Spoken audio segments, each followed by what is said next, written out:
Alice's Adventures in Wonderland by Lewis Carroll. Part 2.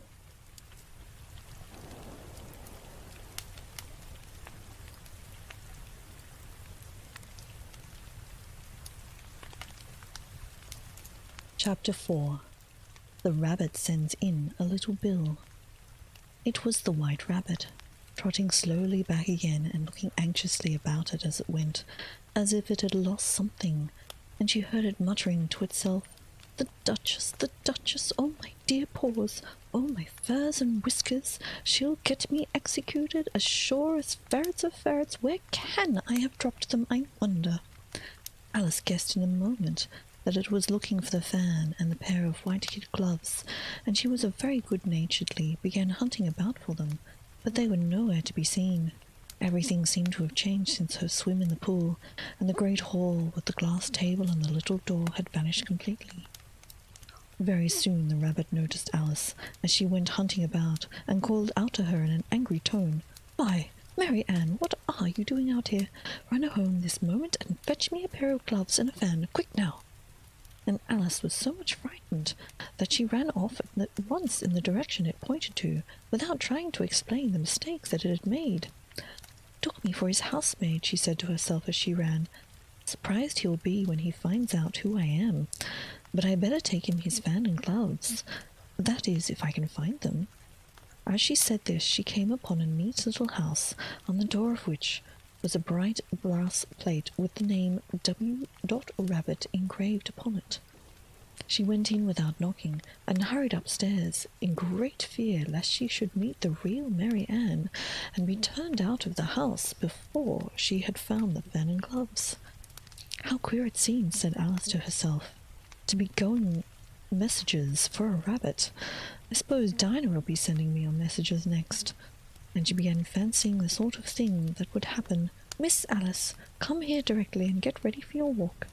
"Coming in a minute, nurse, but I've got to watch this mouse hole till Dinah comes back, and see that the mouse doesn't get out." Only I don't think, Alice went on, that they'd let Dinah stop in the house if it began ordering people about like that. By this time she had found her way into a tidy little room with a table in the window, and on it, as she had hoped, a fan and 2 or 3 pairs of tiny white kid gloves.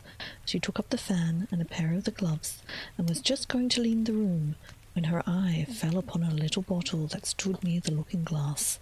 There was no label this time with the words "Drink me," but nevertheless she uncorked it and put it to her lips. "I know something is interesting to happen," she said to herself, "whether I eat or drink anything, so I'll just see what this bottle does. I do hope it'll make me grow large again, for I'm really quite tired of being such a tiny little thing." It did so indeed, and much sooner than she had expected.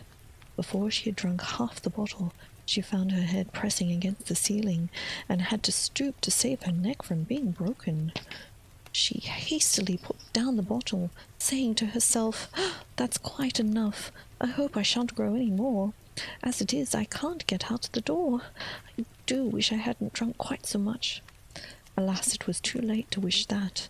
She went on growing and growing, and very soon had to kneel down on the floor. In another minute there was not even enough room for this, and she tried the effect of lying down with one elbow against the door and the other arm curled around her little head. Still she went on growing, and at last resource she put one arm out the window and one foot up the chimney, and said to herself, "Now I can do no more. Whatever happens, what will become of me?" Luckily for Alice, the little magic bottle had now had its full effect, and she grew no larger. Still, it was very uncomfortable, and, as there seemed to be no sort of chance of her ever getting out of the room again, no wonder she felt so unhappy. It was much pleasanter at home, she thought, poor Alice, when one wasn't always growing larger and smaller, and being ordered about by mice and rabbits. I almost wish I hadn't gone down that rabbit hole. And yet, it's rather curious, you know, this sort of life. I do wonder what can have happened to me. When I used to read fairy tales, I fancied the kind of thing that never happened, and now here I am in the middle of one. There ought to be a book written about me, and there ought. And when I grow up, I shall write one. But I'm grown up now, she added in a sorrowful tone. At least there's no more room to grow up any more here. But then, thought Alice, I shall never get any older than I am now. That'll be a comfort, one way, never to be an old woman. But then I'll always have lessons to learn. Oh, I shouldn't like that. Oh, you foolish Alice, she answered herself. How can you learn lessons in here? Why, there's hardly room for you, and no room at all for any lesson books. And so she went on, first taking one side and then the other, and making quite a conversation of it altogether. But after a few minutes she heard a voice outside and stopped to listen.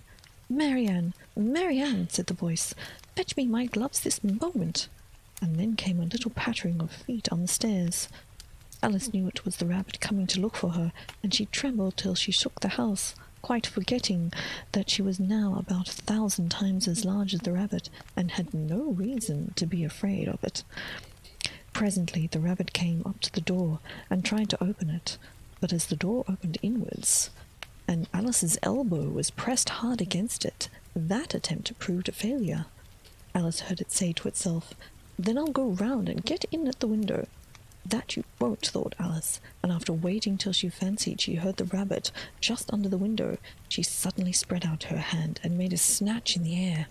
She did not get hold of anything, but she heard a little shriek, and a fall, and a crash of broken glass, from which she concluded it was just possible it had fallen into the cucumber frame, or something of that sort. Next came an angry voice, the rabbit's. Pat, Pat, where are you? And then a voice she had never heard before. Sure, then I'm here, digging for apples, Your Honour. Digging for apples, indeed, said the rabbit angrily. Here, come and help me out of this. Sounds of more broken glass. Now tell me, Pat, what's that in the window? It's an arm, Your Honour. He pronounced it arm. An arm, you goose. Whoever saw one that size? Why, it fills the whole window. Sure it does, Your Honour, but it's an arm for all that. Well, it's got no business there. At any rate, go and take it away. There was a long silence after this, and Alice could only hear whispers now, and then such as, Sure, I don't like it, Your Honour, toll. Do as I tell you, coward. And then at last she spread out her hand again, and made another snatch in the air. This time there were 2 little shrieks, and more sounds of broken glass. What a number of cucumber frames there must be, thought Alice. I wonder what they'll do next. As for pulling me out of the window, I only wish they could. I'm sure I don't want to stay here any longer. She waited for some time without hearing anything more. At last came a rumbling of little cart wheels, and the sound of a good many voices all talking together. She mounted the words, Where's the other ladder? Why, I hadn't to bring one. Bill's got the other. Bill, fetch it here, lad. Here, put 'em up at the corner. No, tie 'em together first. They don't reach half high enough yet. Oh, that'll do well enough. Don't be particular. Here, Bill, catch hold of this rope. Will the roof bear it? Mind that loose slate. Oh, it's coming down. Heads below. A loud crash. Now, who did that? It was Bill, I fancy. Who's to go down the chimney? Nay, I shan't. You do that. That I won't. Bill's to go down, then. Here, Bill, the master says you've got to go down the chimney. Oh, so Bill's got to come down the chimney, has he? Said Alice to herself. Why, they seem to put everything on Bill. I wouldn't be in Bill's place for a good deal. The fireplace is narrow, to be sure, but I think I can kick a little. She drew her foot as far down the chimney as she could and waited till she heard the sound of a little animal. She couldn't guess what sort it was, scratching and scrambling about in the chimney close above her. Then, saying to herself, This is Bill, she gave one sharp kick and waited to see what would happen next. The first thing she heard was a general chorus of, Oh, there goes Bill, and then the rabbit's voice alone, Catch him, you, by the hedge. And then silence, and another confusion of voices. What be said? Brandy now, don't choke him. How was it, old fellow? Tell us what happened. Tell us all about it. Last came a feeble, squeaking voice. That's Bill, thought Alice. Well, I hardly know. No more, thank ye. I'm better now. I'm a good deal too flustered to tell you. All I know is something comes at me like a jack-in-the-box, and up I goes into the sky like a rocket. So you did, old fellow, said the others. "We must burn the house down," said the rabbit's voice, and Alice called out as loud as she could, "If you do, I'll set Dinah on you." There was a deadly silence instantly, and Alice thought to herself, "I wonder what they'll do next. If they had any sense, they'll take the roof off." After a minute or two, they began moving about again, and Alice heard the rabbit say, "A barrowful will do, to begin with." A barrowful of what? thought Alice. But she had not long to doubt, for the next moment a shower of little pebbles came rattling at the windows, and some of them hit her in the face. "I'll put a stop to this," she said to herself, and shouted out, "You'd better not do that again," which produced another dead silence. Alice noticed with some surprise that the pebbles were all turning into little cakes as they lay on the floor, and a bright idea came into her head. "If I eat one of these cakes," she thought, "it's sure to make some change in my size, and it can't possibly make me larger. It must make me smaller, I suppose." So she swallowed one of the cakes and was delighted to find out that she began shrinking directly. As soon as she was small enough to get out through the door, she ran out of the house and found quite a crowd of little animals and birds waiting outside. The poor little lizard Bill was in the middle, being held up by 2 guinea pigs who were giving it something out of a bottle. They all made a rush at Alice the moment she appeared, but she ran off as hard as she could and soon found herself safe in a thick wood. "The first thing I've got to do," said Alice to herself as she wandered about the wood, "is to grow to my right size again. And the second thing is to find my way into that lovely garden. I think that will be the best plan." It sounded like an excellent plan, no doubt, and was very neatly and simply arranged. The only difficulty was that she had not the smallest idea how to set about it. And while she was peering anxiously among the trees, a little sharp bark over her head made her look up in a great hurry. An enormous puppy was looking down at her with large round eyes, feebly stretching out one paw, trying to touch her. "Poor little thing," said Alice in a coaxing tone, and she tried hard to whistle to it, but she was terribly frightened all the time at the thought that it might be hungry, in which case it would very likely eat her up in spite of all her coaxing. Hardly knowing what she did, she picked up a little bit of stick and held it out to the puppy, whereupon the puppy jumped into the air off all its feet at once with a yelp of delight, and rushed at the stick, and made believe to worry it. Then Alice dodged behind a great thistle to keep herself from being run over, and the moment she appeared on the other side, the puppy made another rush at the stick, and tumbled head over heels in a hurry to get hold of it. Then Alice, thinking it was very like having a game of play with a cart horse, and expecting every moment to be trampled under its feet, ran around the thistle again. The puppy began a series of short, sharp charges at the stick, running very little way forward each time and a long way back, and barking hoarsely all the while, till at last it sat down a good way off, panting, with its tongue hanging out of its mouth, and its great eyes half shut.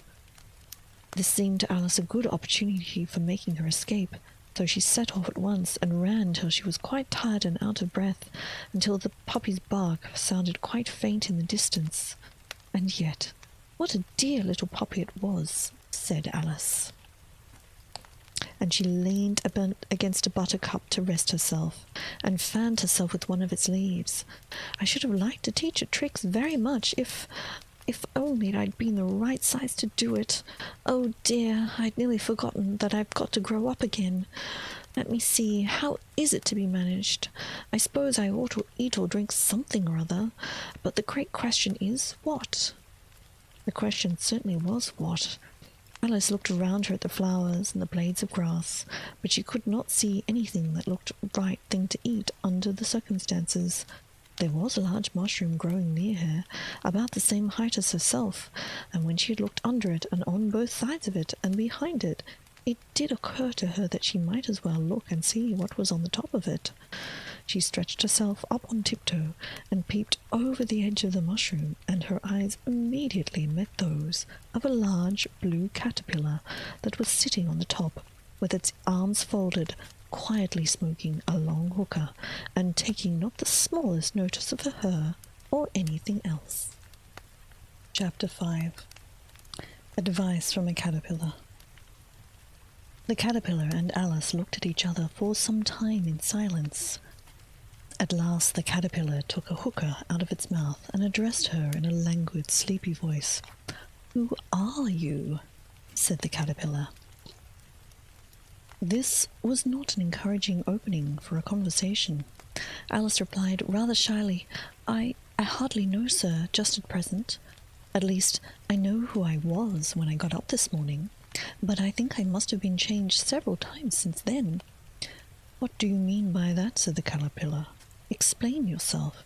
"I can't explain myself, I'm afraid, sir," said Alice, "because I'm not myself, you see." "I don't see," said the caterpillar. "I'm afraid I can't put it more clearly," Alice replied very politely, "for I can't understand it myself. To begin with, I've been so many different sizes in a day is very confusing." "It isn't," said the caterpillar. "Well, perhaps you haven't found it so yet," said Alice, "but when you have to turn into a chrysalis, you will be some day, you know, and then after that into a butterfly. I should think you'll feel a little bit queer, won't you?" "Not a bit," said the caterpillar. "Or perhaps your feelings may be different," said Alice. "All I know is, it would feel very queer to me." "You," said the caterpillar contemptuously. "Who are you?" Which brought them back again to the beginning of the conversation. Alice felt a little irritated at the caterpillar's making such very short remarks, and she drew herself up and said very gravely, "I think you ought to tell me first who you are." "Why?" said the caterpillar. It was another puzzling question, and as Alice could not think of any good reason, and the caterpillar seemed to be in a very unpleasant state of mind, she turned away. "Come back," the caterpillar called after her. "I've something important to say." This sounded promising, certainly. Alice turned and came back again. "Keep your temper," said the caterpillar. "Is that all?" said Alice, swallowing down her anger as well as she could. "No," said the caterpillar. Alice thought she might as well wait, as she had nothing else to do, and perhaps, after all, it might tell her something worth hearing. For some more minutes it puffed away without speaking, but at last it unfolded its arms, took the hookah out of its mouth again, and said, "So, you think you're changed, do you?" "I'm afraid I am, sir," said Alice. "I can't remember things as I used to, and I don't keep the same size for 10 minutes together." "Can't remember what things?" said the caterpillar. "Well, I've tried to say, 'How doth the little busy bee?' but it came out different," Alice replied in a very melancholic voice. "Repeat, 'You are old Father William,'" said the caterpillar. Alice folded her hands and began. "You are old, Father William," said the young man, "and your hair has become very white, and yet you incessantly stand on your head. Do you think at your age that is right?" "In my youth," Father William replied to his son, "I feared it might injure the brain, but now that I'm perfectly sure I have none, why, I do it again and again." "You are old," said the youth, "as I mentioned before, and have grown most uncommonly fat. Yet you turned a back somersault at the door. Pray, what is the reason of that?" "In my youth," said the sage, as he shook his grey locks, "I kept all my limbs very supple. By the use of this ointment, 1 shilling the box. Allow me to sell you a couple." "You are old," said the youth, "and your jaws are too weak for anything tougher than suet. Yet you finished the goose with the bones and the beak.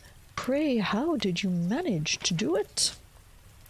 "In my youth," said his father, "I took to the law and argued each case with my wife, and the muscular strength which it gave to my jaw has lasted the rest of my life." "You are old," said the youth. "One would hardly suppose that your eye was as steady as ever, yet you balanced an eel on the end of your nose. What made you so awfully clever?" "I've answered 3 questions, and that is enough," said his father. "Don't give yourself airs. Do you think I can listen all day to such stuff? Be off, or I'll kick you downstairs."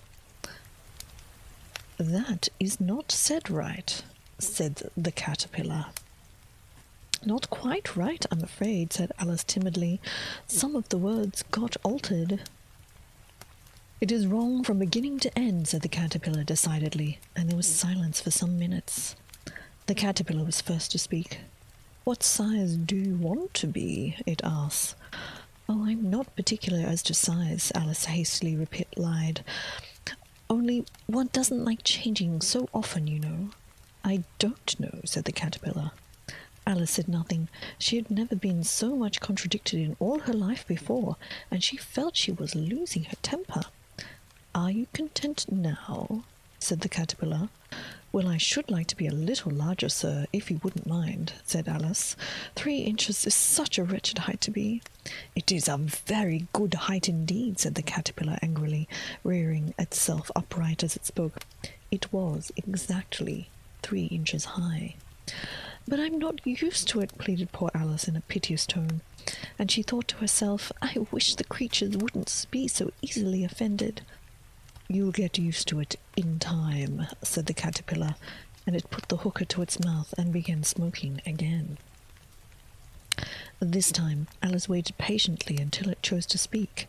In a minute or two the caterpillar took the hookah out of its mouth, and yawned once or twice, and shook itself, then got down off the mushroom and crawled away into the grass, merely remarking as it went, One side will make you grow taller, and the other side will make you grow shorter. One side of what? The other side of what? Thought Alice to herself.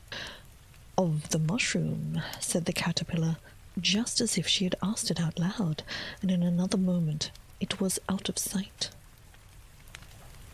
Alice remained looking thoughtfully at the mushroom for a minute, trying to make out which were the 2 sides of it, as it was perfectly round. She found this a very difficult question. However, at last she stretched her arms around it as far as they would go, and broke off a bit of the edge with each hand. And now, which is which? She said to herself, and nibbled a little of the right-hand bit to try the effect. The next moment she felt a violent blow underneath her chin. She had struck her foot. She was a good deal frightened by this very sudden change, but she felt there was no time to be lost, as she was shrinking rapidly, so she set to work at once to eat some of the other bit. Her chin was pressed so closely against her foot that there was hardly room to open her mouth, but she did it at last, and managed to swallow a morsel of the left-hand bit. Ah, come, my head's free at last, said Alice in a tone of delight, which changed into alarm in another moment when she found that her shoulders were nowhere to be found. All she could see when she looked down was an immense length of neck which seemed to rise like a stalk out of a sea of green leaves that lay far below her. What can all that green stuff be? Said Alice, and where have my shoulders got to? And oh no, my poor hands, how is it that I can't see you? She was moving then about as she spoke, but no result seemed to follow except a little shaking amongst the distant green leaves. As there seemed to be no chance of getting her hands up to her head, she tried to get her head down to them, and was delighted to find her neck would bend easily in any direction, like a serpent. She had just succeeded in curving it down into a graceful zigzag, and was going to dive in amongst the leaves, which she found to be nothing but the tops of the trees under which she had been wandering, when a sharp hiss made her draw back in a hurry. A large pigeon had flown into her face, and was beating her violently with its wings. "Serpent!" screamed the pigeon. "I'm not a serpent," said Alice indignantly. "Let me alone." "Serpent, I say again," repeated the pigeon in a more subdued tone, and added with a kind of sob, "I've tried every way, but nothing seems to suit them." "I haven't the slightest idea what you're talking about," said Alice. "I've tried the roots of trees, I've tried the banks, I've tried hedges," the pigeon went on, without attending her. "But those serpents, there's no pleasing them." Alice was more and more puzzled, but she thought there was no use in saying anything more till the pigeon had finished. "As if it wasn't enough trouble hatching the eggs, but I must be on the lookout for serpents night and day. Why, I haven't had a wink of sleep in 3 weeks. I'm very sorry you've been annoyed, said Alice, who was beginning to see its meaning.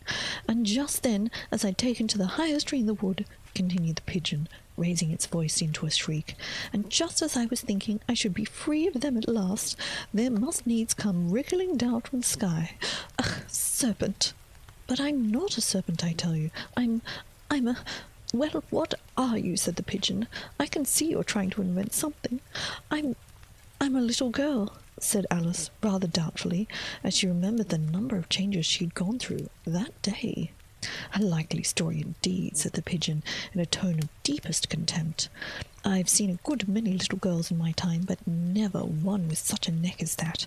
No, you're a serpent, there's no use denying it. I suppose you'll be telling me next that you've never tasted an egg. Well, I have tasted eggs, certainly, said Alice, who was a very truthful child. But little girls eat eggs quite as much as serpents do, you know. I don't believe it, said the pigeon. But if they do, why, they're a kind of serpent, and that's all I can say. This was such a new idea to Alice that she was quite silent for a minute or two, which gave the pigeon the opportunity of adding, "You're looking for eggs, I know that well enough, and what does it matter to me whether you're a little girl or a serpent?" "It matters a good deal to me," said Alice hastily, "but I'm not looking for eggs as it happens, and if I was, I shouldn't want yours. I don't like them raw." "Well, be off then," said the pigeon in a sulky tone. It seemed to settle down again in its nest. Alice crouched down amongst the trees as well as she could, for her neck kept getting entangled amongst the branches, and every now and then she had to stop and untwist it. After a while she remembered that she still held the pieces of the mushroom in her hand, and she set to work very carefully, nibbling first at one and then the other, and growing sometimes taller and sometimes shorter, until she had succeeded in bringing herself down to her usual height. It was so long since she'd been anything near the right size that it felt quite strange at first. But she got used to it in a few minutes, and began talking to herself as usual. "Come, there's half a plan done now. How puzzling all these changes are! I'm never sure who I'm going to be from one minute to the next. However, I've gotten back to my right size. The next thing is to get into that beautiful garden. How is that to be done, I wonder?" And as she said this, she came suddenly upon an open place, with a little house in it, about 4 feet high. "Whoever lives there?" thought Alice. "It'll never do to come to them this size. Why, I should frighten them out of their wits." So she began nibbling at the right-hand bit again, and did not venture to go near the house till she had brought herself down to 9 inches high.